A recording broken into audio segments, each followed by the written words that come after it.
हम उत्तरी मैदानी प्रदेश कर रहे थे, उसी को आज हम थोड़ा सा डिस्कस करेंगे, रिवाइज करेंगे। और उसके अलावा उत्तरी मैदानी प्रदेश का जो मरुस्थलीय प्रदेश है, डेजर्ट रीजन, जिसको हमने अलग से नहीं देखा था, आज उसको हम अलग से भी देख लेंगे कि इन केस अगर आपको अलग से कहीं लिखना हो डेजर्ट रीजन के बारे में तो क्या क्या चीजें उसमें डिटेल में लिखी जा सकती हैं।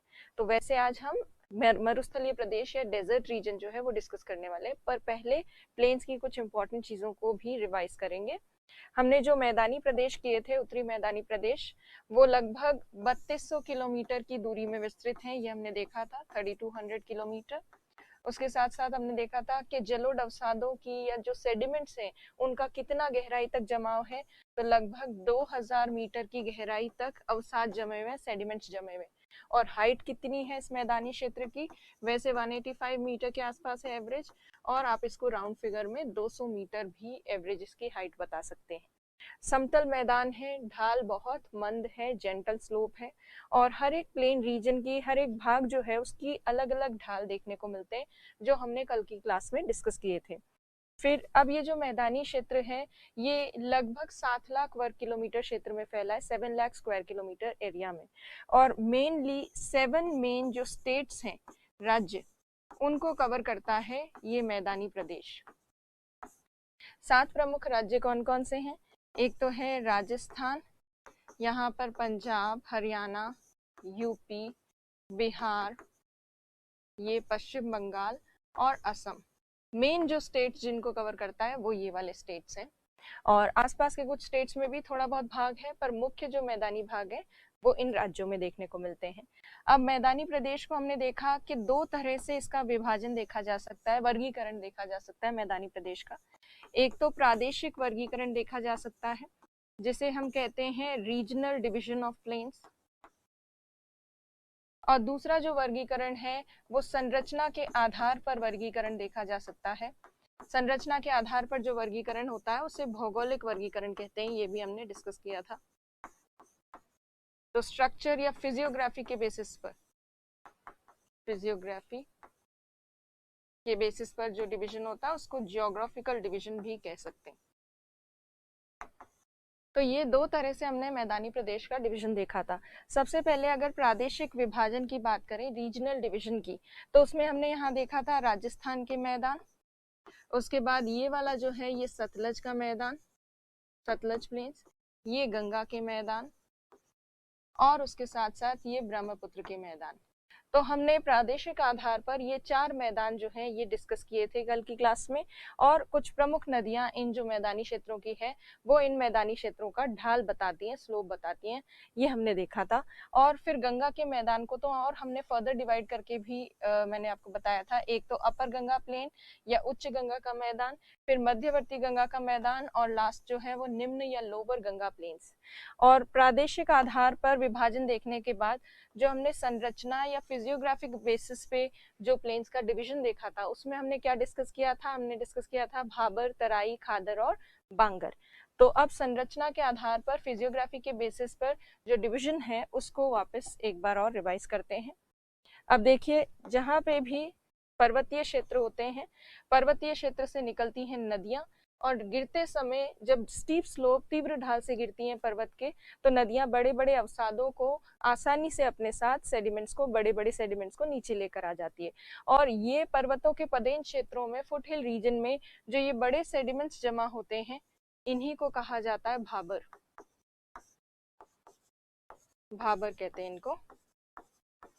भाबर वाला जो क्षेत्र है, यहाँ बड़े सब अवसादों के, बिग सेडिमेंट्स के नीचे से नदी बहती है, इसीलिए सतह पर दिखाई देना बंद हो जाती है, तो सरफेस पर नहीं दिखती है।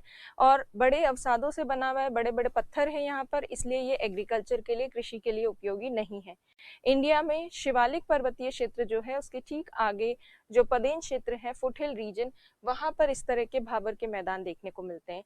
भाबर जो है उसका अगर विड्थ देखें तो लगभग 8 से 15 किलोमीटर चौड़ाई तक आपको भाबर का मैदान देखने को मिलता है।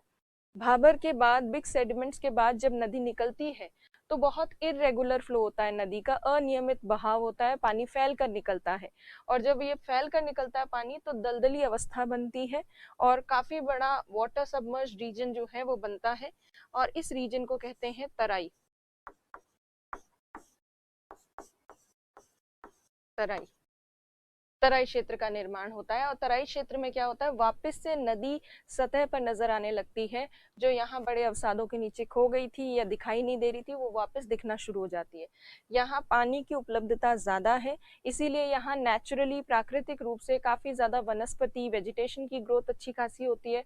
उसके साथ साथ यहाँ वन्य जीव आदि भी पाए जाते हैं। प्लस कुछ क्षेत्रों में इस पर्टिकुलर रीजन को, तराई वाले क्षेत्र को, कृषि भूमि में परिवर्तित कर दिया गया है, एग्रीकल्चरल लैंड में कन्वर्ट कर दिया गया है। क्योंकि यहाँ पानी वगैरह उपलब्ध है, मिट्टी भी अच्छी खासी ठीक ठाक है, तो इसीलिए एग्रीकल्चर किया जाता है। खास तौर पर वाटर इंटेंसिव क्रॉप्स जो हैं उनका एग्रीकल्चर किया जाता है यहाँ पर इस पर्टिकुलर क्षेत्र में। जैसे चावल, गन्ने आदि की खेती की जाती है मेनली पंजाब में और यूपी में। इस तराई क्षेत्र को कृषि भूमि के जैसे यूज में लिया जाता है। तराई के ठीक आगे नदी जो है वो धाराएं मिल जाती है। नदी की बहुत सारी जितनी भी अलग अलग स्ट्रीम्स थी, वो सब धाराएं मिलकर एक मुख्य नदी का निर्माण करती हैं। और एक मेन नदी जो बनती है वो अपना मार्ग सुनिश्चित कर लेती है। और उस मार्ग में जब नदी चलती है तो नदी के किनारों वाला भाग थोड़ा नीचा होता है और उससे दूर जो भाग है वो थोड़ा ऊंचा होता है। और नदी के ठीक किनारों के पास जो नीचा भाग होता है, हर साल मॉनसून के समय जब वर्षा ज्यादा होती है और बारिश की वजह से पानी ज्यादा होता है नदी में, तो उस स्थिति में नदी का जल जो है वो ओवरफ्लो होकर जाता है या बहकर चला जाता है आसपास के निचले क्षेत्रों में। और जिस क्षेत्र में नदी का जल बहकर जाता है, जल स्तर उच्च होने पर, वाटर लेवल हाई होने पर, उस पर्टिकुलर रीजन को कहते हैं नदी का बाढ़ का मैदान। क्योंकि हर साल वो क्षेत्र बाढ़ ग्रस्त हो जाता है, उसमें फ्लड आ जाता है, तो इसीलिए उसको फ्लड प्लेन कहते हैं। तो हर साल जब भी नदी का पानी फ्लड प्लेन रीजन में बहता है, तो और बहने के बाद जब वापस नदी की ओर जाता है जल, तो जल जो है वो पीछे छोड़कर जाता है हर साल नए बारीक अवसाद, बिल्कुल फाइन सेडिमेंट्स यहाँ नदी के आसपास बारीक और नए अवसाद जमा होते हैं। और ये नए बारीक अवसादों वाला जो मैदान है इसको कहते हैं खादर। यहाँ पे भी ये बारीक अवसादों वाला मैदान, इसको कहेंगे खादर। हर साल जब खादर वाले क्षेत्र में नए अवसाद जमा होते हैं, नए सेडिमेंट्स, तो उसके दौरान जो पानी बहता है, बाढ़ जब आती है तो पानी पुराने अवसादों को साइड में कर देता है। और हर साल जब पुराने अवसाद साइड में इकट्ठे होते जाते हैं तो धीरे धीरे खादर के पास में एक ऊंचा क्षेत्र बनता है जहाँ पुराने अवसाद होते हैं। और इन पुराने अवसादों में कंकड़ की या कैल्शियम के पिंड पाए जाते हैं, जिनको कंकड़ कहते हैं, कैल्शियम के लम्प्स होते हैं। तो ये ओल्ड सेडिमेंट्स जिनमें कैल्शियम के लंप भी हैं, कंकर भी हैं, इन्हें कहा जाता है बांगर। पुराने और खादर से थोड़ा सा ऊंचाई पर जो पाए जाते हैं वो बांगर क्षेत्र है। और बांगर क्षेत्र कैल्शियम के पिंड के लिए मेनली इंपॉर्टेंट है, बांगर। तो ये हो गए खादर, बांगर और ये सब। फिर हमने ये भी देखा था कल की क्लास में कि सर्वाधिक उपजाऊ जो मैदान है वो कौन से हैं, खादर वाले हैं। और खादर वाले क्षेत्र में सर्वाधिक उत्पादकता मिलती है, प्रोडक्टिविटी सबसे ज्यादा देखने को मिलती है। प्लस हमने ये भी देखा कि खादर का मैदान जो है उसे बेट कहा जाता है, पंजाब में बेट कहते हैं। बेट के अलावा जहाँ पे खादर खत्म होता है और बांगर शुरू होता है, तो वहां पर ये जो ऊंचाई एकदम से स्टार्ट होती है, वहां एक खादर के किनारे पर कगार जैसी पाई जाती है। और ये जो कगार जैसा हिस्सा है ये वाला, इसे कहा जाता है, वैसे तो ज्योग्राफिकल टर्म जो इसके लिए यूज होती है वो होती है ब्लफ। वैसे तो ज्योग्राफिकल टर्म जो यूज होती है वो ब्लफ होती है, या इसको कगार कह सकते हो, जो ठीक खादर के किनारे पाई जाती है। और इसे स्थानीय भाषा में पंजाब में क्या कहा जाता है, ढाया कहा जाता है, ढाया, ढाया भी कह सकते हैं इसको। तो ये धाया या ढाया कहा जाता है इसको। और ये अगर सिंपल शब्दों में बात करें तो पुराने जो अवसाद हैं या बांगर प्रदेश जो है उसी को पंजाब में क्या कहा जाता है, ढाया कहा जाता है। और अगर प्रॉपर डेफिनेशन लिखनी हो तो आप ये लिखेंगे कि खादर के ठीक पास में जो कगार का निर्माण होता है, खादर के खत्म होने पर और बांगर के शुरू होने पर, उस कगार वाले क्षेत्र को पंजाब में स्थानीय भाषा में ढाया कहा जाता है। तो ये ब्लफ जो है इसको रीजनल लैंग्वेज में पंजाब में कहते हैं ढाया। और ब्लफ क्या करता है, खादर और बांगर के बीच में एक बाउंड्री क्रिएट करता है, या जहां से बांगर शुरू होता है वही वाला रीजन जो है वो ढाया कहलाता है या ब्लफ कहलाता है। तो ये सब हमने कल की क्लास में देखा था। और बांगर वाला एरिया काफी ज्यादा विस्तृत है, इसीलिए बांगर वाले क्षेत्र में क्या देखने को मिलता है, सर्वाधिक उत्पादन देखने को मिलता है। प्रोडक्शन सबसे ज्यादा बांगर में है, प्रोडक्टिविटी सबसे ज्यादा खादर में है। और एक और चीज देख लेते हैं, जब नदी गिरती है किसी पर्वतीय क्षेत्र से तो नदी काफी सारे अवसाद सेडिमेंट्स जमा करती है पर्वत के पदेन क्षेत्रों में। और ये जब अवसाद जमा करती है बहुत सारे नदी पर्वत के पदेन क्षेत्रों में, फुटहिल रीजन में, तो उससे बनता है जलोढ़ जो अवसाद है या एलुवियल जो सेडिमेंट्स है वो बिखर जाते हैं बिल्कुल फुटहिल रीजन पर, माउंटेन के बिल्कुल पदेन क्षेत्रों में जो फैल जाते हैं जलोढ़ अवसाद, उसी को कहा जाता है जलोढ़ पंख। तो पर्वतों के जो पदेन क्षेत्र होते हैं वहां जलोढ़ पंख पाए जाते हैं, अलूवियल फैन जो है वो वहां पाए जाते हैं। तो जलोढ़ पंख कहाँ मिलते हैं, पर्वत के ठीक पदेन क्षेत्र में। तो जिस तरह से नदी पर्वत से उतरते ही जलोढ़ पंख बनाती है, उसी तरह से जब नदी समुद्र में गिरती है उससे पहले भी नदी की स्पीड बहुत कम हो जाती है और नदी बहुत सारे अवसाद जमा करती है, और जब नदी सेडिमेंट्स जमा करती है उससे बनता है डेल्टा। तो नदी जब पर्वत से उतरी तब तो बनाती है जलोढ़ पंख, एलुवियल फैन, और जब समुद्र में गिरती है उससे पहले सामान्यतः नदी क्या बनाती है, डेल्टा बनाती है। अब डेल्टा के बारे में हम थोड़ा सा देखेंगे। तो देखिए नदी का यहाँ तक हमने मार्ग देख लिया। आगे क्या होता है, जब ये समुद्र में गिरने वाली होती है तब तक उसके पास काफी लंबी दूरी नदी तय कर चुकी होती है। नदी के पास अवसादों की, सेडिमेंट्स की अमाउंट बहुत ज्यादा बढ़ जाती है, क्योंकि रास्ते में नदी बहुत ज्यादा इरोजन करती है, अपर्दन करती है। और आगे चल के जब नदी की स्पीड बहुत धीरे हो जाती है समुद्र के आसपास, उस समय नदी अवसादों को, सेडिमेंट्स को छोड़ती चली जाती है, क्योंकि नदी के पानी में इतनी गति नहीं होती कि उन सेडिमेंट्स को लेकर बहाकर अपने साथ समुद्र में लेकर जाए। इसीलिए उन सेडिमेंट्स को या अवसादों को नदी छोड़ देती है समुद्र में गिरने से पहले, और जब नदी छोड़ती है तो उससे बनता है डेल्टा। और देखिए अंतिम अवस्था में जब नदी की स्पीड कम हुई तो उस स्थिति में क्या होगा, नदी अवसाद छोड़ना शुरू कर देगी, सेडिमेंट्स छोड़ना शुरू कर देगी। और जब ये सेडिमेंट्स छोड़ना शुरू करेगी तो फिर नदी का जो जल है इन अवसादों के आसपास इस तरह से बिखरी बिखरी अवस्था में फैल जाएगा। तो नदी जब गिरने वाली होती है समुद्र में तब भी उसकी बहुत सारी शाखाएं निकल जाती है, बहुत सारी ब्रांचेस निकल जाती हैं। तो डेल्टा रीजन में ऐसी बहुत सारी ब्रांचेस हमें देखने को मिलती है नदी की, और उन ब्रांचेस के बीच में, उन शाखाओं के बीच में हमें अवसाद देखने को मिलते हैं, सेडिमेंट्स। तो ये जो धीरे धीरे सेडिमेंट्स जो जमा हो रहे हैं अंतिम अवस्था में, इसी सेडिमेंट्स डिपोजिशन को क्या कहते हैं, डेल्टा। तो अंतिम अवस्था में नदी क्या बनाती है, डेल्टा बनाती है। तो अब देखिए डेल्टा कैसे बनता है, क्या है। तो देखिए वितरिकाओं में विभाजित हो जाएगी, और वितरिकाओं में विभाजित होने से यहाँ ये क्या बन गया है, डेल्टा बन गया है। अब अगर हम इंडिया की बात करें तो इंडिया में कहाँ हमें तराई, खादर, बांगर देखने को मिलता है। अगर आप मैप देखें इंडिया का, जैसे ये इंडिया का नॉर्दर्न इंडिया की बात करते हैं मेनली, तो ये इंडिया का मैप में यदि हम देखें तो जहाँ पे शिवालिक पर्वत है या हिमालयन माउंटेन रीजन है, यहाँ ये पर्वतीय क्षेत्र है। इस पर्वतीय क्षेत्र के ठीक आगे हमें भाबर नजर आएगा, ये भाबर वाला रीजन है। भाबर वाले रीजन के ठीक आगे हमें क्या देखने को मिलेगा, तराई वाला क्षेत्र देखने को मिलेगा, जहां नदी का अनियमित प्रवाह होगा, इरेगुलर फ्लो होगा। और इस तरह के तराई वाले क्षेत्र के ठीक आगे की तरफ नदी अपना मार्ग निश्चित कर लेती है, जैसे गंगा नदी इस तरफ बहने लगती है और अन्य नदियां गंगा से आकर मिल जाती हैं, और कुछ नदियां जो है इधर सतलज की तरफ, सिंधु की तरफ चले जाती हैं। तो इस तरह से तराई वाले क्षेत्र के ठीक आगे नदी की मुख्य धारा नजर आती है, और नदी की मुख्य धारा के आसपास हमें क्या दिखते हैं, खादर के मैदान, और मुख्य धारा के खादर के मैदान से थोड़ा दूर हमें क्या नजर आते हैं, बांगर के मैदान।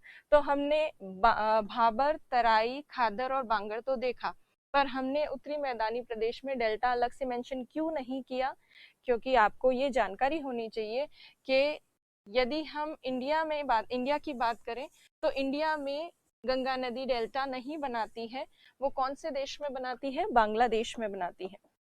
तो इसी वजह से इंडिया का जो मोस्टली गंगा का और ब्रह्मपुत्र का जो डेल्टा रीजन है वो ज्यादातर भाग आपको बांग्लादेश में मिलेगा।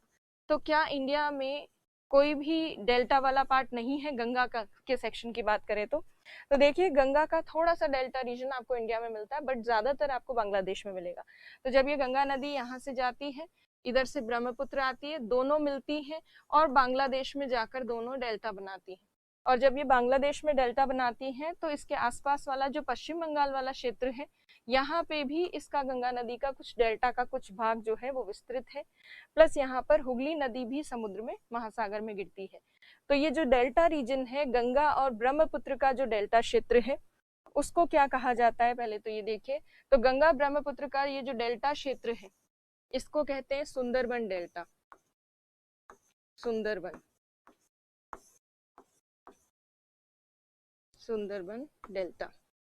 इस सुंदरबन डेल्टा का अधिकतम भाग बांग्लादेश में है, थोड़ा सा कुछ भाग जो है वो पश्चिम बंगाल में देखने को मिलता है।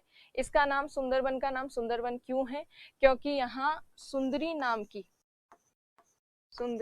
नाम की एक मैंग्रोव वनस्पति है। सुंदरी मैंग्रोव वनस्पति वेजिटेशन है, एक वेजिटेशन होती है जिसका नाम मैंग्रोव है। मैंग्रोव वनस्पति का एक प्रजाति है या एक प्रकार है ये सुंदरी नाम की वनस्पति। तो सुंदरी नाम के मैंग्रोव ज्यादा पाए जाते हैं गंगा ब्रह्मपुत्र डेल्टा रीजन में, इसीलिए गंगा ब्रह्मपुत्र डेल्टा रीजन को क्या कहते हैं? सुंदरबन डेल्टा। ये विश्व का सबसे ज्यादा तेजी से बढ़ता हुआ डेल्टा है। डेल्टा जो है वो अक्सर प्रसारित होता रहता है, बढ़ता रहता है, क्योंकि नदी सेडिमेंट्स जमा करती रहती है और जो गाद अवसाद जमा होते हैं, सेडिमेंट्स जमा होते हैं, उससे तट जो है वो बढ़ता जाता है। तट की जो साइज है वो इंक्रीज होती जाती है और सुंदरबन डेल्टा रीजन जो है वो काफी तेजी से बढ़ता हुआ डेल्टा क्षेत्र है। तो ये हो गया डेल्टा प्रदेश गंगा और ब्रह्मपुत्र का। इससे रिलेटेड कुछ एक आध चीजें और हैं, उनको भी हम देखते हैं। तो देखिए डेल्टा प्रदेश की यदि बात करें तो गंगा ब्रह्मपुत्र का डेल्टा क्षेत्र है ज्यादातर बांग्लादेश में है, कुछ थोड़ा सा भाग हमें पश्चिम बंगाल में देखने को मिलता है। अब जो डेल्टा क्षेत्र है उसमें कुछ उच्च भूमि क्षेत्र जो होती हैं, हाईलैंड रीजन जो है डेल्टा रीजन में, डेल्टा क्षेत्र में जो उच्च भूमि क्षेत्र है, उनको बांग्लादेश और पश्चिम बंगाल वाले क्षेत्र में एक विशेष नाम दिया जाता है चार। और डेल्टा क्षेत्र के कुछ निम्न भूमि क्षेत्र है, लोलैंड रीजन है, उन्हें स्थानीय भाषा में बांग्लादेश में और पश्चिम बंगाल वाले क्षेत्र में कहते हैं बील। तो डेल्टा क्षेत्र में दो क्षेत्र हो गए, कुछ हाईलैंड रीजन और कुछ लोलैंड रीजन। लोलैंड या निम्न भूभाग निचले क्षेत्र जो है वो बील कहलाते हैं और थोड़े ऊंचे जो क्षेत्र है उन्हें चार कहते हैं। अब इसका साइड व्यू जो है वो देखते हुए उसको समझते हैं कि ये क्या है। तो देखिए मान लीजिए कि ये है, यहाँ पर ये बांग्लादेश वाला भाग है और इसके पास ये समुद्र है, महासागर, बांग्लादेश वाले भाग के ठीक पास में, और यहाँ पर ये गंगा और ब्रह्मपुत्र का डेल्टा क्षेत्र है। डेल्टा क्षेत्र में कुछ ऊंचे भाग हैं और कुछ नीचे भाग है। नीचे भाग स्वाभाविक सी बात है तट के पास मिलेंगे और ऊंचे भाग जो है वो तट से थोड़ा सा दूर मिलते हैं। तो डेल्टा क्षेत्र में कुछ ऊंचे भाग और कुछ नीचे भाग हैं।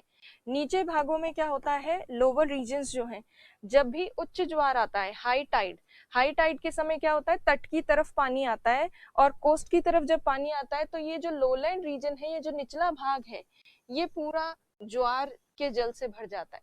और फिर जब निम्न ज्वार आता है, हाई टाइड आता है, तब तो इसमें पानी भर जाता है लोलैंड रीजन में, और लो टाइड आता है तब इससे पानी हट जाता है।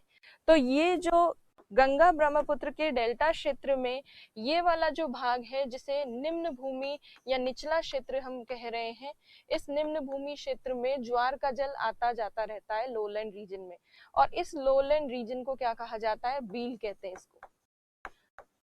और दूसरा ऐसा ऊंचा भाग है डेल्टा क्षेत्र में, थोड़ा सा हायर रीजन, जहां पर ज्वार का जल पहुंच नहीं पाता है और उस क्षेत्र को कहते हैं चार। तो यदि कहीं पर चार और बील के बारे में आपको पूछा जाए तो बील लोलैंड रीजन है गंगा ब्रह्मपुत्र के डेल्टा क्षेत्र में, और हाईलैंड रीजन को क्या कहा जाता है, चार कहा जाता है। तो ये हो गया गंगा ब्रह्मपुत्र के डेल्टा रीजन के बारे में मेन चीज, चार और बील जो है वो आपको ध्यान रखना है। तो इसके साथ ही हमने जो मैदानी प्रदेश किया था वो ऑलमोस्ट हमने कवर कर लिया। अब मैदानी क्षेत्र हमने कवर किया है, उसके साथ साथ एक और चीज हम डिस्कस कर लेते हैं। आपको याद होगा हमने हिमालय पर्वतीय प्रदेश जब किया था, हिमालयन माउंटेन रीजन, तो उसमें हमने एक चीज देखी थी हिमालयन माउंटेन रीजन में, जैसे वो अभी देखते हैं। देखिए हिमालयन माउंटेन रीजन में मैंने आपको बताया था कि हिमालय में शिवालिक श्रेणी जो है, शिवालिक रेंज के और मिडिल हिमालय के बीच में जो समतल घाटियां हैं उनको दून और द्वार कहा जाता है। तो शिवालिक जहां खत्म होता है, शिवालिक के जो फुट हिल रीजन है, पदेन क्षेत्र, वहां जो घाटियां पाई जाती है उनको कहा जाता है दून या फिर उनको कहा जाता है द्वार। तो अब दून और द्वार को वैसे सिंपल टर्म्स में जो हमने देखा वो तो वो वाली चीज थी, पर यहाँ यदि देखा जाए, ये शिवालिक पर्वत है मान लीजिए, कंटिन्यूस तो है नहीं पर फिर भी ये शिवालिक पर्वतीय क्षेत्र है सपोज। इस शिवालिक पर्वतीय क्षेत्र के ठीक पदेन क्षेत्र में, फुटहिल रीजन में जो घाटियां हैं या जो मैदान शुरू होते हैं, घाटियां भी क्या होती है, पर्वतों के बीच का समतल भूमि होती है, पर्वतों के बीच का हिस्सा होता है जो कि एक तरह से मैदान जैसा ही होता है, फ्लैट होता है। तो इस तरह की जो घाटियां हैं, समतल घाटियां शिवालिक के और मध्य हिमालय के बीच वाले भाग में, उनको कहते हैं, वेस्टर्न साइड में उनको कहा जाता है दून और ईस्टर्न साइड में उनको कहा जाता है द्वार। ये मैंने आपको बताया था। अब दून के उदाहरण तो आपको कई सारे उत्तराखंड में मिलते हैं, द्वार के उदाहरण आपको ज्यादा नहीं मिलेंगे। वो इसलिए नहीं मिलेंगे क्योंकि वो स्पेसिफिकली मेंशन्ड नहीं है।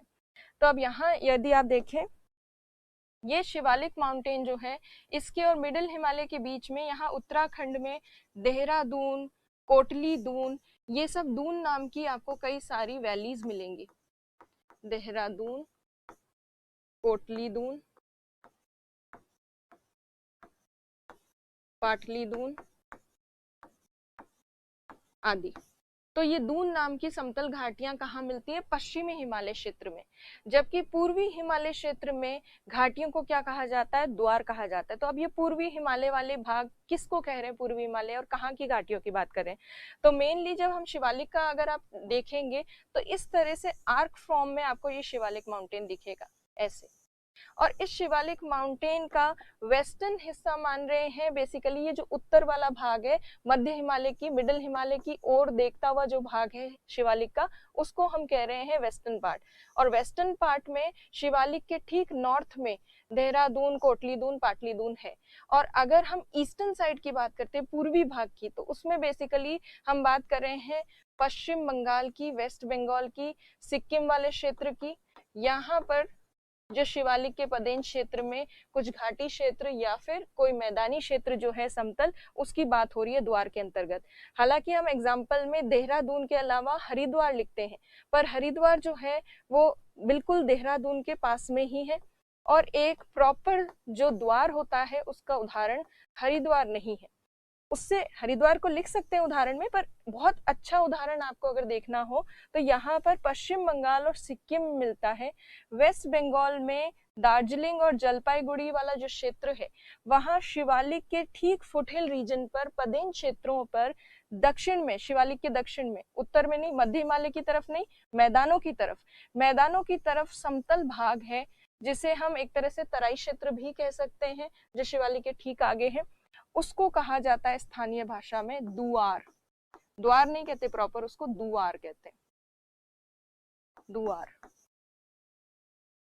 तो यदि दून और द्वार आपके कहीं पूछा जाए डिटेल में, तो आप ये लिखेंगे कि दून जो होती है वो समतल घाटियां होती हैं जो शिवालिक के और मध्य हिमालय के बीच में पश्चिमी हिमालय वाले भाग में पाई जाती हैं, जबकि द्वार जो है ये भी एक तरह से शिवालिक के पदेन क्षेत्र में ही मिलती है, पर ये पूर्वी भाग में मिलती है हिमालय के, और मुख्य रूप से पश्चिम बंगाल और सिक्किम वाला जो क्षेत्र है, वहां शिवालिक से उतरते ही या शिवालिक के ठीक पदेन क्षेत्रों में जो तराई क्षेत्र के आसपास वाला रीजन है, तराई क्षेत्र के आसपास वाला क्षेत्र है, उसको दुआर कहते हैं।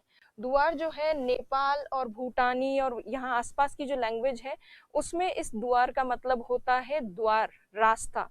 तो ये पर्वतीय क्षेत्र खत्म होने के बाद ये जो फ्लैट रीजन आता है, इसकी वजह से आगे की तरफ रास्ता मिलता है, और इसी वजह से इसको दुआर कहा जाता है।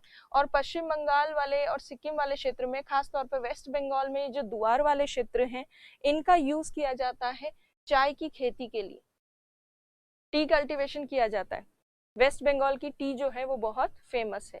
तो दुआर बेसिकली आपको ट्रू फॉर्म में दुआर कहाँ देखने को मिलेंगे, वेस्ट बंगाल में देखने को मिलेंगे, शिवालिक के ठीक फुटहिल रीजन पर पदेन क्षेत्र में, और शिवालिक के दक्षिण की तरफ, उत्तर की तरफ नहीं मिलेंगे, दक्षिण की तरफ मिलेंगे प्रॉपर्ली, क्योंकि यहाँ आते आते रेंजेस जो है श्रेणियां वो बहुत नजदीक हो जाती है, इसीलिए रेंजेस के बीच में, श्रेणियों के बीच में जगह बहुत कम बचती है। तो ये हो गया दून द्वार वाला जो कॉन्सेप्ट है, वो भी मुझे आपको और थोड़ा सा डिटेल में बताना था। तो वास्तव में दून द्वार होते पदेन क्षेत्र के समतल भाग है, शिवालिक के पदेन क्षेत्र के समतल भाग को दून कहा जाता है पश्चिमी भाग में, और द्वार कहते हैं पूर्वी भाग में। द्वार बेसिकली एक तरह से तराई क्षेत्र ही हो जाता है, और दून एक प्रॉपर घाटी होती है, वैली होती है, जैसा कि देहरादून देखने को मिलती है। और हरिद्वार का नाम जो आपने सुना होगा या कहीं पढ़ा होगा, गंगा नदी जो है कहाँ से मैदानों में प्रवेश करती है, कौन से स्थान से मैदानों में प्रवेश करती है, उसमें शायद आपने हरिद्वार का नाम सुना होगा। तो हरिद्वार वाला जो भाग है वहां से फिर आगे गंगा नदी जो है मैदानों में प्रवेश करती है। तो हरिद्वार वाला जो भाग है वो भी कहाँ है, शिवालिक के दक्षिण के भाग के या पदेन क्षेत्र जो है उसके ठीक पास में। तो दून और द्वार जो है वो आपको और थोड़ा बेटर क्लियर हो गया होगा। अब देखिए, ये हमने जो उत्तरी मैदानी प्रदेश है उससे रिलेटेड चीजें देख ली है। अब देखिए, उत्तरी मैदानी प्रदेश से रिलेटेड क्वेश्चन कब आया था और क्या था। तो देखिए, आरएस के एग्जाम की अगर बात करें तो आरएस के 2013 के मेंस के एग्जाम में ये क्वेश्चन आया था, जिसमें पूछा गया था डिफरेंशिएट बिटवीन बांगर एंड खादर, बांगर तथा खादर में अंतर स्पष्ट कीजिए। और ये 5 नंबर के क्वेश्चन में आपको इतनी लाइनें दी गई थी, तो इसमें आपको प्रॉपर लाइन बना के बांगर और खादर के बीच में बेसिक जो डिफरेंस है वो यहाँ पर क्लियर करना था, प्लस डायग्राम भी बनाना था। भले ही 2 नंबर का क्वेश्चन हो, 5 नंबर का क्वेश्चन हो, आपको डायग्राम्स बनाने हैं ताकि आपको मार्क्स अच्छे मिले। अगर आईएएस की बात करें तो आईएएस में इस तरह के सीधे स्ट्रेट अवे क्वेश्चंस नहीं आते हैं, पर इनमें से जो बीच बीच में कुछ चीजें हम कर रहे हैं ये आपके प्री में कहीं ना कहीं काम आ सकती है। जैसे दुआर वाला सेक्शन काम आ सकता है, दुआर बहुत फेमस है वेस्ट बंगाल दार्जिलिंग वाले क्षेत्र के, और आपसे पूछा जा सकता है, बील पूछा जा सकता है, चार पूछा जा सकता है। तो ऐसी छोटी छोटी चीजों की अंडरस्टैंडिंग अगर होगी तो आप आराम से प्री वगैरह में कोई भी क्वेश्चन अगर आता है इस तरह का तो उसको आप इजीली डील कर पाओगे।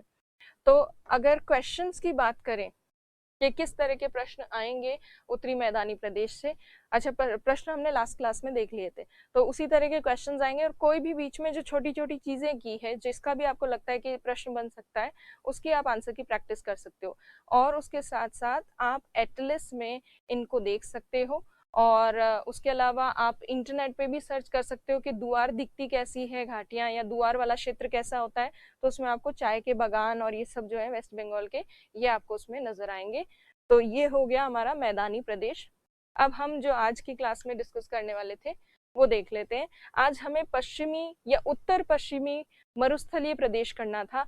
उत्तर पश्चिमी हम इसको क्यों कह रहे हैं, क्योंकि ये भारत के उत्तर पश्चिम में स्थित है, इंडिया के नॉर्थ वेस्टर्न पार्ट में। अब ये जो डेजर्ट रीजन है इंडिया के नॉर्थ वेस्टर्न पार्ट में, इस रीजन को वैसे तो हमने मैदानी प्रदेश में अलग से नहीं बताया, हमने राजस्थान का मैदान करके उसको खत्म कर दिया, बट कहीं पे अगर अलग से मेंशन करना हो तो आप क्या लिख सकते हैं उस प्रदेश का नाम, या तो आप लिख सकते हैं उत्तर पश्चिमी मरुस्थलीय प्रदेश, दूसरा नाम क्या लिखा जा सकता है, थार मरुस्थलीय प्रदेश। इसके अलावा आप इसको वृहद भारतीय मरुस्थल या ग्रेट इंडियन डेजर्ट जो है वो भी कह सकते हैं इस रीजन को, इस प्रदेश को। अब ये है कहाँ पर, और इसको उत्तर पश्चिमी मरुस्थलीय प्रदेश क्यों कहा था, तो ये इंडिया का नॉर्थ वेस्टर्न पार्ट है, इसलिए हमने इसको उत्तर पश्चिमी मरुस्थलीय प्रदेश कहा। कौन कौन से राज्यों में और कौन कौन से देशों में फैला हुआ है। देशों की बात करें तो इसका कुछ भाग पाकिस्तान में है, कुछ भाग इंडिया में है। लगभग 80-85% के आसपास पार्ट इंडिया में है थार मरुस्थल का, और बाकी बचा हुआ पार्ट कहाँ है, पाकिस्तान में। अगर देखें तो सिंधु नदी का जहाँ से बेसिन शुरू होता है वहां से लेकर अरावली पर्वत वाला जो सेक्शन है उसके बीच में फैला हुआ ये थार मरुस्थल। इंडिया में 80-85% पार्ट पड़ता है, पाकिस्तान में 15% के आसपास पार्ट या भाग देखने को मिलता है इस मरुस्थल का। भारत में कौन कौन से राज्यों में है, तो थोड़ा सा इसका भाग पंजाब में है, बहुत थोड़ा सा भाग, हरियाणा में भी छोटा सा सेक्शन है, राजस्थान में इस डेजर्ट का काफी ज्यादा भाग मिलता है, लगभग 60% या 60% से भी ज्यादा भाग जो है वो राजस्थान में ही देखने को मिलता है। और इसका थोड़ा सा भाग गुजरात में भी देखने को मिलता है। तो ये पश्चिमी मरुस्थलीय प्रदेश या उत्तर पश्चिमी मरुस्थलीय प्रदेश इन राज्यों में फैला हुआ है, पंजाब, हरियाणा, गुजरात और राजस्थान में, मुख्य रूप से राजस्थान में अरावली पर्वत के पश्चिमी भाग में। किसी भी क्षेत्र को हम मरुस्थल कब कहते हैं? उसको तब मरुस्थल कहा जाता है जब उस क्षेत्र में वर्षा की मात्रा, रेनफॉल का अमाउंट 25 सेंटीमीटर से कम हो, तो उसको हम क्या कहते हैं? मरुस्थल कहते हैं। तो ये जो क्षेत्र है जिसको हम मरुस्थलीय प्रदेश कह रहे हैं, यहाँ पर केवल शुष्क क्षेत्र ही नहीं है। शुष्क क्षेत्र तो ऐसा होता है जहाँ 25 सेंटीमीटर से कम वर्षा होती है। जिसको हम मरुस्थलीय प्रदेश कह रहे हैं, वहां पर शुष्क के साथ साथ अर्ध शुष्क क्षेत्र भी है, सेमी एरिड रीजन भी है, जहां पर रेनफॉल कितनी होती है? 25 से 50 सेंटीमीटर के आसपास। तो जिसको हम मरुस्थलीय प्रदेश कह रहे हैं, रीजन कह रहे हैं, उसमें अर्ध शुष्क और शुष्क दोनों भाग हैं। और पंजाब हरियाणा वाला जो पार्ट है, वहां पर अर्ध शुष्क वाला जो सेक्शन है, सेमी एरिड वाला जो रीजन है, वो मेनली देखने को मिलता है।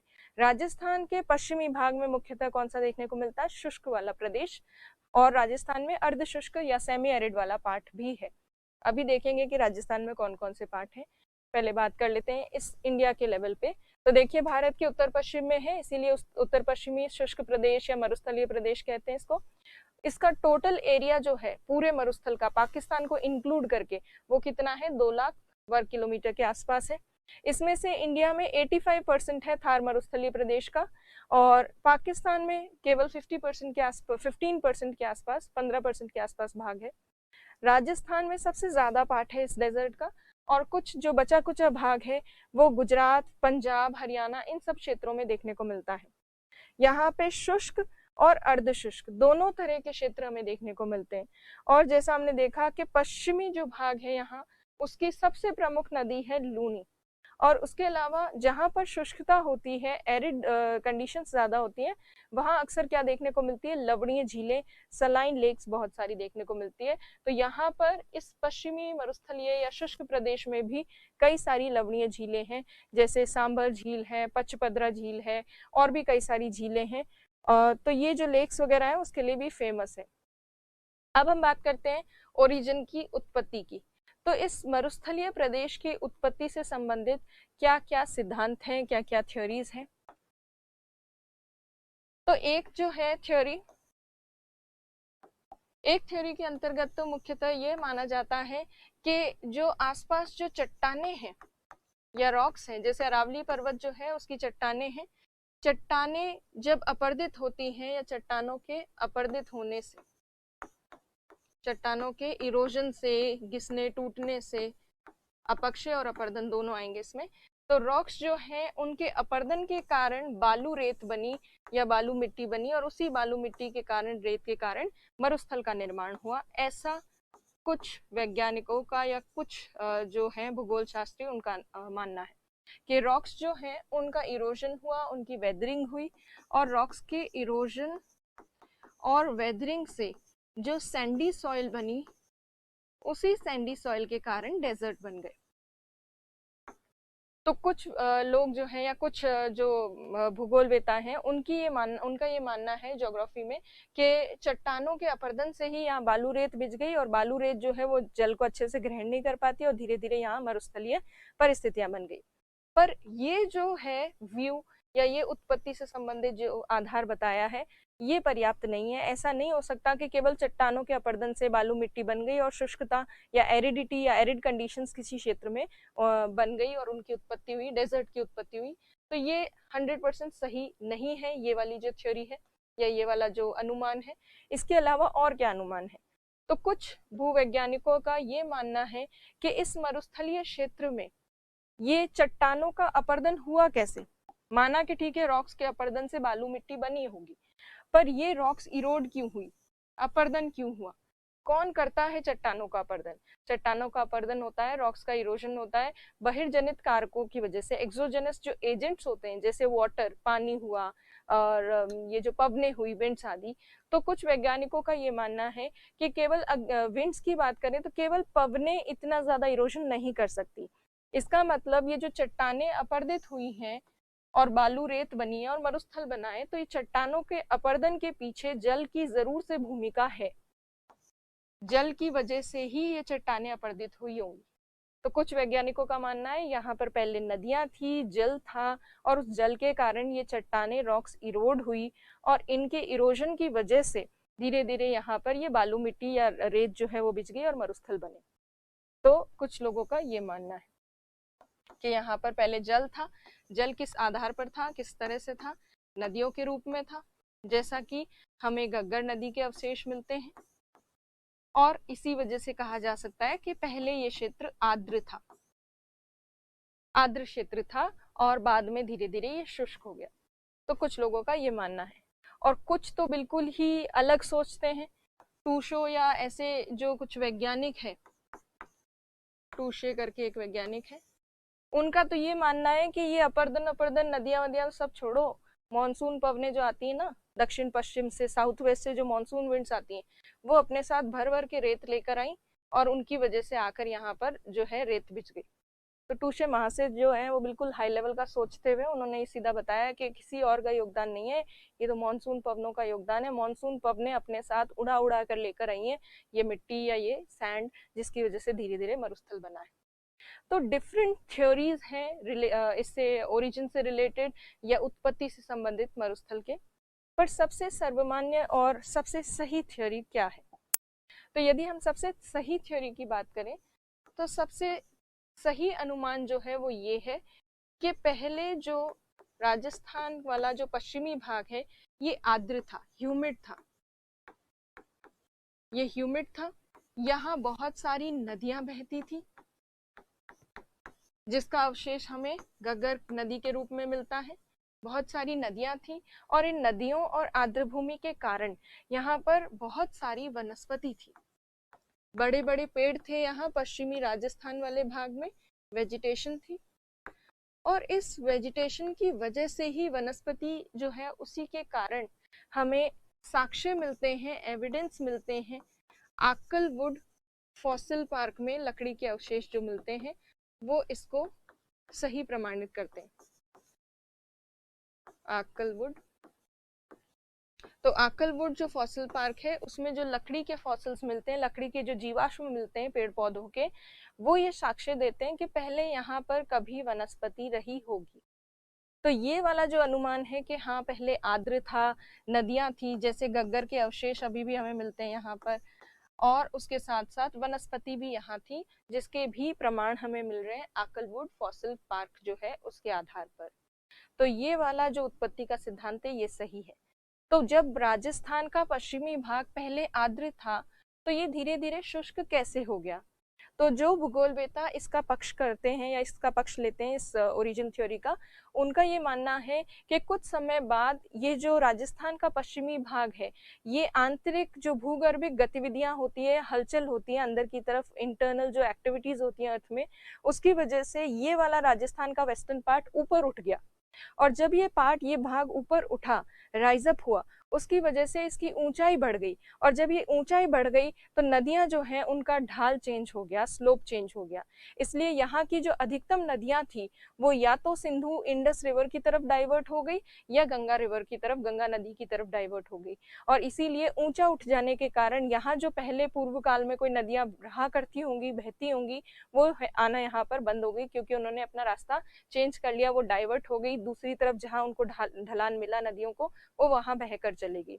तो ये आर्द्र भूमि क्षेत्र था राजस्थान का।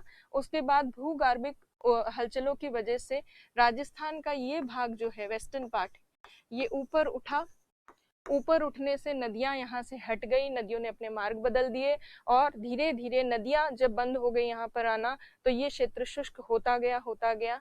और कुछ एक वैज्ञानिकों का ये भी मानना है कि जब ये भाग आर्द्र था, जब ये ह्यूमिड था रीजन, जहाँ यहाँ पर बहुत सारी नदियां थी, तो यहाँ की नदियां अरब सागर में गिरती भी थी, या जो आगे जो समुद्र है उसमें गिरती भी थी, और राजस्थान का कुछ एक भाग जलमग्न भी था या समुद्र से कवर्ड भी था, बिल्कुल तटवर्ती क्षेत्र के आसपास वाला कुछ एरिया ऐसा था, या राजस्थान का सदर्न पार्ट का कुछ पार्ट ऐसा था जो कि सबमर्ज था, वाटर में, पानी से ढका हुआ था। तो मरीन डिपॉजिट्स भी राजस्थान में मिलते हैं, कई सारे समुद्र के या जल के, समुद्र से ढके होने के साक्ष्य भी राजस्थान में कई सारे मिलते हैं। तो पहले ये राजस्थान वाला जो वेस्टर्न पार्ट है ये समुद्री जल से ढका हुआ था, इसका कुछ भाग, ऐसा भी कई वैज्ञानिकों का मानना, और इसके भी तथ्य मिले हैं क्योंकि कई सारे मरीन डिपॉजिट्स भी हैं, कहीं कहीं राजस्थान में मिलते हैं। तो कुल मिला के उत्पत्ति से संबंधित सिद्धांत में क्या सिंपल भाषा में कहा जा सकता है कि सबसे सर्वमान्य सिद्धांत ये है कि राजस्थान का पश्चिमी भाग पहले शुष्क ना होकर आर्द्र था, यहाँ बहुत सी नदियां बहती थी तथा यहाँ विभिन्न प्रकार की वनस्पति पाई जाती थी, और उसके साक्ष्य हमें आकलवुड जीवाश्म जो पार्क है उसमें देखने को मिलते हैं। और कालांतर में ये जो भाग है राजस्थान का ये ऊपर उठ खड़ा हुआ भूगर्भिक गतिविधियों के कारण, जिसकी वजह से नदियों ने अपना प्रवाह क्षेत्र बदल दिया और धीरे धीरे ये क्षेत्र शुष्क हो गया, एरिड हो गया। तो अगर आपको एक्सप्लेन करना हो तो आप इस तरह से एक्सप्लेन कर सकते हो। अब एक्सप्लेनेशन यहाँ पर लिखा है, जैसे इंग्लिश में मैंने रीड आउट नहीं किया वो देख लेते। The Akalwood fossil park of this region shows that earlier this region was covered with trees, which is a proof that earlier it was a humid and fertile region। बहुत उपजाऊ और आर्द्र क्षेत्र था जहाँ बहुत सारी where many rivers used to flow, but later this region got uplifted due to which rivers changed their course and joined Indus and Ganga river। This is why this region gradually became dry because of lack of water। तो धीरे धीरे नदियों ने बहाव क्षेत्र change कर दिया, तो ये क्षेत्र धीरे धीरे ये एरिया शुष्क हो गया, ड्राई हो गया। तो ये है ओरिजिन से रिलेटेड जो मेन कॉन्सेप्ट है कि कैसे बना मरुस्थलीय क्षेत्र, तो वो ये है। और ये मरुस्थलीय क्षेत्र जो है ये भी मैदानी क्षेत्र में इसलिए डाला गया क्योंकि चतुर्थ युग में ये बना है। ये जो मिट्टी विट्टी सैंड वगैरह जो इकट्ठी हुई है, बालू रेत और ये सब, ये क्वाटरनरी चतुर्थ पीरियड में या क्वाटरनरी पीरियड में ये बना है। परंतु यहाँ इस मरुस्थलीय क्षेत्र में हमें कार्बोनिफेरस काल के भी जीवाश्म मिले हैं। आकलवुड फॉसिल पार्क जो है, जीवाश्म जो पार्क है, वहां पर जो लकड़ियां मिलती हैं वो कई लकड़ियां आपको कार्बोनिफेरस काल की भी या उसके आसपास वाला जो टाइम था पृथ्वी के इतिहास का वहां की भी मिलती है। तो है बहुत पुराना क्षेत्र, पर इसमें बालू रेत मिट्टी बिछना और मरुस्थल का जो निर्माण हुआ है वो चतुर्थ युग में हुआ है, क्वाटरनरी पीरियड में हुआ है। अब राजस्थान का ये जो मैदान है, जो मरुस्थलीय क्षेत्र ज्यादातर राजस्थान में फैला हुआ है, तो राजस्थान के पॉइंट ऑफ व्यू से इस डेजर्ट रीजन को अगर देखें तो ये हम पहले कर चुके हैं कल वाली क्लास में। राजस्थान में अरावली पर्वत के पश्चिम में ये शुष्क मरुस्थलीय क्षेत्र है जिसमें अर्धशुष्क और शुष्क दो पार्ट्स हैं जिन्हें कहा जाता है राजस्थान बागर और मरुस्थली। ये हमने कल किया था इसलिए ज्यादा डिटेल में इसको नहीं देखेंगे। तो बहुत सारी लवणीय झीलें हैं यहाँ, 25 सेंटीमीटर समरेखा के और अरावली पर्वत के बीच में राजस्थान बागर है जहां 25 से 50 सेंटीमीटर वर्षा है। सेमी एरिड अर्ध शुष्क क्षेत्र है और मरुस्थली शुष्क क्षेत्र है, डेजर्ट रीजन है जहां 25 सेंटीमीटर से कम बारिश होती है। अब देखिए जो राजस्थान बागर वाला क्षेत्र है, जो अरावली पर्वत और 25 सेंटीमीटर वाली आइसोहाइट या समवर्षा रेखा के बीच वाला पार्ट है जो अर्ध शुष्क है, सेमी एरिड है, जहां 25 से 50 सेंटीमीटर बारिश होती है। उसके 4 पार्ट्स हैं राजस्थान में। एक तो है गग्गर बेसिन। गग्गर बेसिन जो है ये राजस्थान के उत्तरी भाग में देखने को मिलता है, बिल्कुल नॉर्दर्न मोस्ट जो पार्ट है पश्चिमी राजस्थान का उत्तरी भाग जो है, गंगानगर, श्री गंगानगर और हनुमानगढ़ वाला क्षेत्र। यहाँ इस गग्गर बेसिन में गग्गर नदी जो है वो प्रवाहित होकर आती है और गग्गर नदी के आसपास वाला जो क्षेत्र है उसे चिकनी मिट्टी वाले क्षेत्र को काठी या बग्गी क्षेत्र भी कहा जाता है। तो गग्गर का जो बेसिन क्षेत्र है उसको अलग से मार्क किया गया है राजस्थान बागर में। दूसरा जो पार्ट है राजस्थान बागर का वो है शेखावटी अंतःस्थलीय बेसिन, शेखावती इनलैंड बेसिन। ये शेखावती इनलैंड बेसिन जो है ये मेनली चूरू, सीकर, झुंझुनू वाला जो क्षेत्र है वहां है और यहाँ उसकी वजह से अंतःस्थलीय अपवाह तंत्र बनता है। इनलैंड ड्रेनेज वाला जो सिस्टम है, मतलब इनलैंड ड्रेनेज का मतलब है नदी समुद्र में नहीं जाती, वहीं पर लुप्त हो जाती है उसी पर्टिकुलर क्षेत्र में। तो शेखावटी वाला जो बेसिन है वो अंतःस्थलीय बेसिन हमें देखने को मिलता है। और उसके अलावा अच्छा, शेखावटी का ये जो कांतली नदी का बेसिन क्षेत्र है इसे तोरावटी क्षेत्र भी कहते हैं। और तीसरा जो पार्ट है वो है नागौर उच्च भूमि। नागौर वाला जो हाईलैंड रीजन है, नागौर वाली उच्च भूमि वाले क्षेत्र में या नागौर वाले भाग में जो अर्धशुष्क प्रदेश है, सबसे ज्यादा लवणीय झीलें इसी भाग में मिलती हैं। सबसे ज्यादा सलाइन लेक्स यहीं पर है। उसके साथ साथ यहाँ नागौर के जल में जो पानी है यहाँ आसपास के क्षेत्र का, उसमें फ्लोराइड की मात्रा बहुत ज्यादा है। इसीलिए नागौर और अजमेर के बिल्कुल बॉर्डर रीजन वाला जो पार्ट है उसे कुबड़ पट्टी क्षेत्र कहा जाता है, हंच बैक रीजन कहा जाता है, क्योंकि फ्लोराइड की वजह से यहाँ पर लोगों के कुबड़ जो है वो निकलने की समस्या हो जाती है। तो ये नागौर वाला बेसिन क्षेत्र है जहाँ लवणीय झीलें बहुत ज्यादा है। फिर आ जाता है लूनी बेसिन। बिल्कुल जो ये राजस्थान बागर वाला क्षेत्र है, इसका जो सबसे दक्षिणी भाग है उसे लूनी बेसिन कहा जाता है, जहाँ लूनी नदी बहती है और उसके आसपास वाला जो क्षेत्र है उसमें सम्मिलित किए गए हैं कुछ जिले। जैसे इसमें बाड़मेर सम्मिलित है, जालोर सम्मिलित है, जोधपुर का कुछ भाग है, पाली है, सिरोही का थोड़ा सा सेक्शन जो है वो इसमें इंक्लूडेड है। तो राजस्थान का जो बागर क्षेत्र है, जो अर्धशुष्क है, सेमी एरिड, उसे इन 4 पार्ट्स में डिवाइड किया जाता है। अब इनको हम राजस्थान के मैप पे भी देखेंगे। तो देखिए, जिनको राजस्थान के जो बेसिक जिले वगैरह है उनके नाम नहीं ध्यान, वो यहाँ पे लिखे हैं। अभी हम बात करें इस अर्धशुष्क प्रदेश की, ये वाला जो है इस पूरे भाग की हम बात करें। ये जो राजस्थान बागर वाला क्षेत्र है, इसके 4 प्रमुख भाग हैं, पार्ट्स हैं, जो मैंने अभी बताया वो कहाँ कहाँ लोकेटेड है। तो देखिए, सबसे पहले गग्गर बेसिन जो है श्री गंगानगर और हनुमानगढ़ वाले क्षेत्र में है। दूसरा शेखावटी अंतरस्थलीय जो बेसिन है, इनलैंड बेसिन, वो चूरू, झुंझुनू, सीकर वाले क्षेत्र में है। चौथा जो है नागौर वाला जो उच्च भूमि क्षेत्र है, वो यहाँ बिल्कुल सेंट्रल पार्ट में है। और तीसरा, और फिर ये चौथा जो भाग है ये है Luni basin. Luni basin mainly Barmer में कुछ भाग, जालोर, थोड़ा सा सिरोही का भाग, पाली, जोधपुर, इन सब, और थोड़ा सा नागौर का सेक्शन भी इसमें इंक्लूडेड है, बट मेनली ये वाले जो जिले हैं वो इसमें सम्मिलित हैं। तो ये हो गया लूनी बेसिन। तो ओवरऑल देखा जाए तो ये है राजस्थान बागर वाला क्षेत्र। इसके बाद जो इसके ठीक वेस्ट में पड़ता है, ये क्या है, मरुस्थली। अब इस मरुस्थली क्षेत्र की बात करते हैं। जो मरुस्थली क्षेत्र है, जो प्रॉपर डेजर्ट रीजन है, जहाँ 25 सेंटीमीटर से कम बारिश होती है, इस क्षेत्र में शुष्कता बहुत ज्यादा है, मरुस्थलीय परिस्थितियां हैं। और जहाँ मरुस्थल होते हैं वहाँ क्या होती है, बालू रेत होती है, रेत के टीबे होते हैं, बालू का स्तूप पाए जाते हैं, सैंड ड्यून्स जिनको कहते हैं। सूखी मिट्टी जो है उसके उड़ने से, इकट्ठे होने से क्या बनते हैं, सैंड ड्यून्स, जिनको कहते हैं बालू का स्तूप, बालू के टीले। तो ये जो मरुस्थलीय क्षेत्र है पश्चिमी राजस्थान में, इसके 2 भाग है।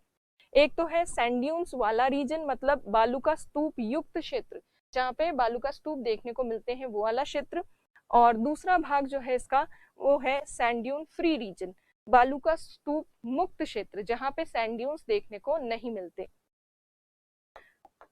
तो जहाँ पर बालू रेत वाला मरुस्थल देखने को मिलता है या सैंडी डेजर्ट होता है, सैंडी डेजर्ट, बालू रेत वाला मरुस्थल या बालू मरुस्थल, उसे कहा जाता है अर्ग। अर्ग कहते हैं उसको, अर्ग या इर्ग कह सकते हो। तो अर्ग या इर्ग किसको कहते हैं, बालू रेत वाले मरुस्थल को। जबकि बालू रेत जहां पर नहीं होती, जहां सैंड ड्यून्स नहीं होते, बालू का स्तूप नहीं होते, वहां पथरीला मरुस्थल होता है।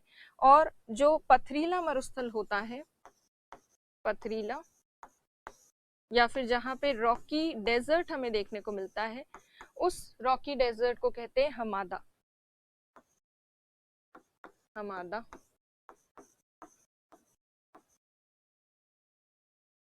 तो राजस्थान के कुछ भाग में, छोटे से भाग में, तो हमादा वाला पथरीला मरुस्थलीय क्षेत्र मिलता है। ज्यादातर जो पार्ट है राजस्थान का, उसमें हमें सैंडी डेजर्ट या अर्ग वाला जो मरुस्थल है वो देखने को मिलता है। और सैंडी डेजर्ट वाले क्षेत्र में बालू का स्तूप होते हैं, सैंड ड्यून्स होते हैं। अब कहाँ पर कितना भाग है और किधर स्थित है उसको देखते हैं। तो देखिए, राजस्थान के मैप में वापस से यही जो अभी हमने राजस्थान बागर किया था, गग्गर बेसिन, शेखावटी और नागौर और लूनी बेसिन, उसके अलावा ये वेस्टर्न राजस्थान, ये पूरा ये जो है ये मरुस्थली क्षेत्र है। इसमें ये जो येलो कलर का दिख रहा है, यहाँ पर सैंड ड्यून्स हैं, ये बालू रेत वाला मरुस्थल है, ये पूरा का पूरा। तो ज्यादा पार्ट किसका है राजस्थान में, बालू रेत वाले, बालू का स्तूप वाले, सैंड ड्यून्स वाले डेजर्ट का। और छोटा सा पार्ट किसका है, जहाँ पर पथरीला मरुस्थल है, हमादा वाला।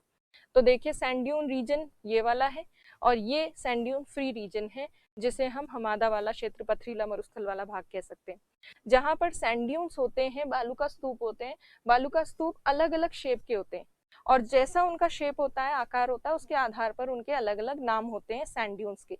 तो अब हम डिफरेंट जो नेम्स है सैंड ड्यून्स के उनको देखेंगे। सबसे पहला जो सैंड ड्यून का टाइप है, बालू का स्तूप का प्रकार, पहला प्रकार है बरखान।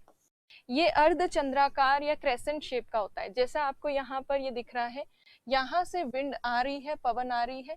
जब विंड जो है उसकी स्पीड इतनी ज्यादा नहीं होती कि वो पूरे मिट्टी के रेत का जो पूरा टीला जैसा है उसको खिसका दे, तो वो क्या करती है, साइड से, किनारों से थोड़ी थोड़ी मिट्टी हटाती जाती है। और जब वो किनारों से, साइड से थोड़ी थोड़ी मिट्टी हटाती है विंड्स, तो उसकी वजह से ऐसा अर्धचंद्राकार जो है बालू का स्तूप या सैंड ड्यून बनता है। तो ये कैसा है, वो लगभग इस तरह का है। और इसका जो पिछला भाग है, पीछे की तरफ वाला, वो आपको इस तरह से नजर आएगा। तो ऐसे जो अर्धचंद्राकार आकार के जो बालू का स्तूप होते हैं, विंड यहाँ से आ रही है, पवन यहाँ से आ रही है, इनको कहते हैं बरखान। और इनका यदि हम देखें, ये वाला जो ढाल है, ये वाला स्लोप, ये कॉनकेव स्लोप है, अवतल ढाल। और दूसरी तरफ वाला ये वाला जो भाग है, इधर वाला, ये वाला है उत्तल ढाल, कॉन्वेक्स स्लोप। और पीछे वाला जो भाग है, विंड के पीछे वाला, ये स्लोप जो होते हैं ये काफी स्टीप होते हैं, इसके काफी तीव्र ढाल होते हैं पीछे वाले हिस्से के। और आगे वाला जो हिस्सा है इसका ढाल थोड़ा मंद होता है। तो इस तरह के अर्धचंद्राकार या क्रेसेंट शेप के जो सैंड ड्यून्स होते हैं उनको कहा जाता है बरखान। और इसी के ऑपोजिट एक सैंड ड्यून होता है जिसे कहते हैं पैराबोलिक सैंड ड्यून, वो अभी हम देखेंगे। तो इनका नाम याद रखना ना, इसके साथ नाम के साथ शेप याद रखना आपको। अब देखिए ये जो है, ये बरखान का बिल्कुल ऑपोजिट है, विपरीत है। जैसे विंड यहाँ से आ रही है, पवन यहाँ से आ रही है। अभी हमने देखा था कि पवन के सामने जब चंद्राकार, अर्धचंद्राकार रूप में बनता है कोई सैंड ड्यून, तो वो तो होता है बरखान। और अर्धचंद्राकार का बिल्कुल उल्टा ऑपोजिट अगर कोई बनेगा इस तरह से, तो ये क्या हो जाएगा, ये पैराबोलिक कहलाएगा।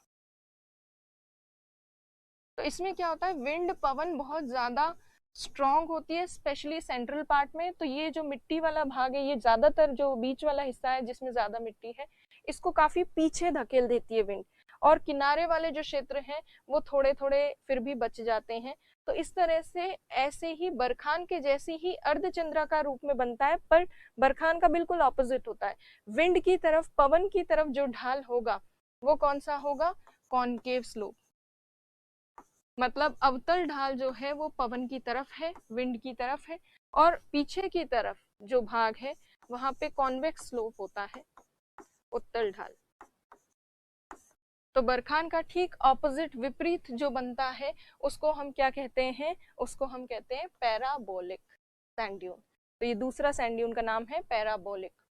अब इस सैंड ड्यून के, इस बालू का स्तूप के बाद अब ये देखिए नेक्स्ट जो बालू का स्तूप है सैंड ड्यून, इसका नाम है ट्रांसवर्स या अनुप्रस्थ जो सैंड ड्यून या बालू का स्तूप।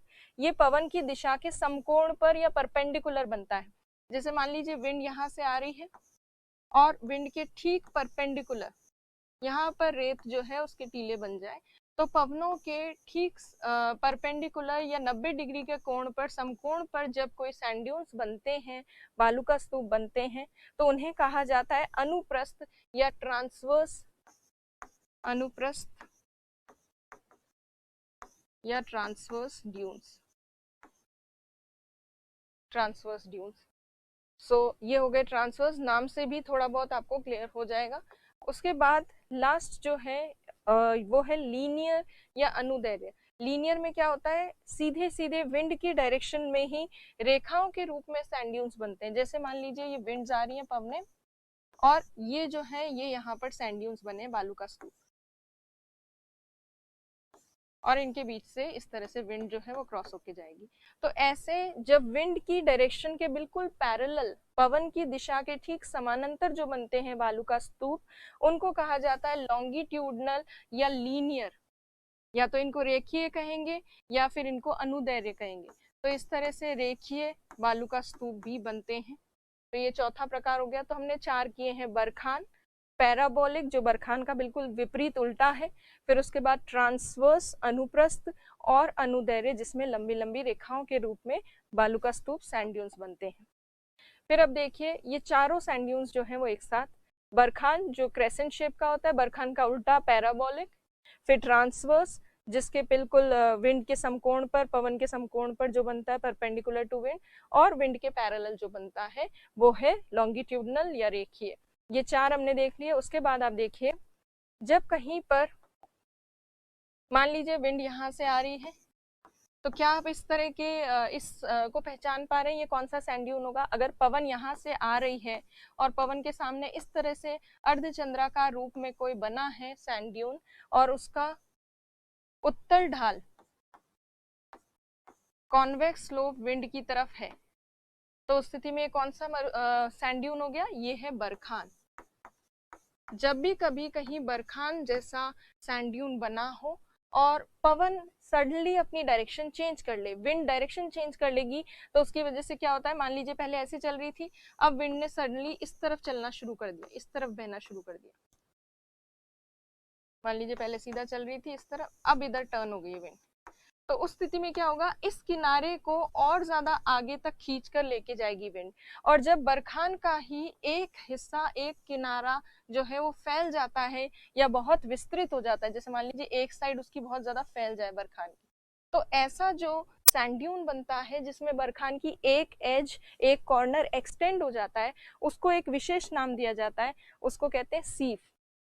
तो ऐसे जब बरखान का विस्तार हो जाता है उसकी एक एज का, तो उसको सीफ कहा जाता है।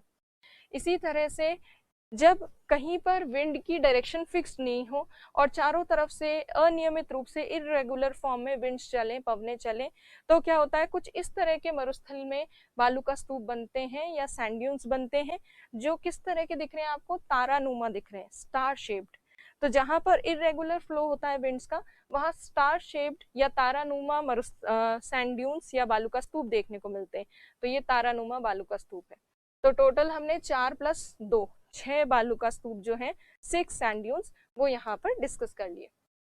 अब देखिए थार जो मरुस्थल है उससे संबंधित हमने देख लिया कि उत्पत्ति से संबंधित क्या क्या सिद्धांत तो नहीं, क्या क्या आधार हैं या क्या क्या अवधारणाएं हैं, और उससे संबंधित जो हमने राजस्थान में सेक्शंस हैं, भाग है अलग अलग, वो देख लिए। अब हम बात करेंगे महत्व की। तो ये जो मरुस्थलीय क्षेत्र है, सबसे पहली चीज, मरुस्थल जो है बहुत ज्यादा गर्म होता है, स्पेशली गर्मियों में बहुत ज्यादा गर्म हो जाता है। उसकी वजह से मरुस्थल में या इंडिया के नॉर्थ वेस्टर्न पार्ट में, उत्तर पश्चिमी भाग में बहुत तीव्र निम्न दाब बनता है, बहुत इंटेंस लो प्रेशर बनता है। और ये इंटेंस लो प्रेशर क्या करता है, मानसून विंड्स को इंडिया की तरफ अट्रैक्ट करता है। तो ये मानसून पवनों को भारत की तरफ लाने में सहयोग करता है, क्योंकि यहाँ पर बहुत तीव्र निम्न दाब की परिस्थितियां बनती हैं। फिर मरुस्थलीय क्षेत्र जो है, वहां पर कई जगह चारागाह क्षेत्र या ऐसी काफी सारी कोई खास फसलें वगैरह तो उगती नहीं, तो चारागाह जो है कई जगह हमें देखने को मिलता है। और वेस्टर्न राजस्थान में पशुपालन ही मुख्य एक जो है कार्य है लोगों का, तो यहाँ पे पशुपालन किया जाता है, चारागाह वगैरह मिल जाते हैं पशुओं के लिए। प्लस डेजर्ट रीजन में काफी सारे खनिज देखने को मिलते हैं, और भारत के या राजस्थान के पश्चिमी भाग में बहुत सारे मरुस्थलीय क्षेत्र में हमें मिलते हैं मिनरल्स। खासतौर पर जीवाश्म ईंधन काफी ज्यादा देखने को मिलते हैं, प्राकृतिक गैस है यहाँ कुछ भाग में, और तेल के कुएं भी मिले हैं। इसके अलावा जिप्सम मिलता है, और भी कई सारे रॉक फॉस्फेट मिलता है, और भी कई सारे जो खनिज है वो यहाँ मरुस्थलीय क्षेत्र में पाए जाते हैं। फिर जल उपलब्धता की बात करें अगर, तो जहाँ पे भी थोड़ा बहुत भी जल उपलब्ध हो, मिट्टी इतनी खराब नहीं है यहाँ की, यदि इस मिट्टी में, इस मृदा में थोड़ी बहुत सिंचाई की जाए, बूंद बूंद सिंचाई की जाए, तो उस ड्रिप इरिगेशन से यहाँ पर एग्रीकल्चर की जा सकती है, तो कृषि की जा सकती है यदि पानी उपलब्ध हो तो। टूरिज्म के पॉइंट ऑफ व्यू से ये वेस्टर्न राजस्थान वाला सेक्शन काफी फेमस है। जैसलमेर में, बीकानेर में धोरों को देखने कई लोग आते हैं, धोरों को देखने गोरे आते हैं ना, तो ये टूरिज्म के पॉइंट ऑफ व्यू से बहुत इंपॉर्टेंट है। सुरक्षात्मक दृष्टि से, सिक्योरिटी के पॉइंट ऑफ व्यू से भी इंपॉर्टेंट है, क्योंकि जो ये वेस्टर्न पार्ट है ये इंडिया का और पाकिस्तान का बॉर्डर रीजन है। यहाँ पर इसीलिए सुरक्षात्मक दृष्टि से भी ये उत्तर पश्चिमी भाग या मरुस्थलीय क्षेत्र जो है ये भारत के लिए बहुत महत्वपूर्ण है। तो आज की क्लास में हमने मरुस्थलीय प्रदेश भी अलग से देख लिया, मैदानी प्रदेश से रिलेटेड जो भी छोटे मोटे फैक्ट्स थे वो भी हमने देख लिए। तो ओवरऑल हमने प्लेन रीजन जो है, उत्तरी मैदानी प्रदेश, वो आज कंप्लीट कर लिया है। कल की क्लास में हम और भी आगे चीज़ें डिस्कस करेंगे। Thank you.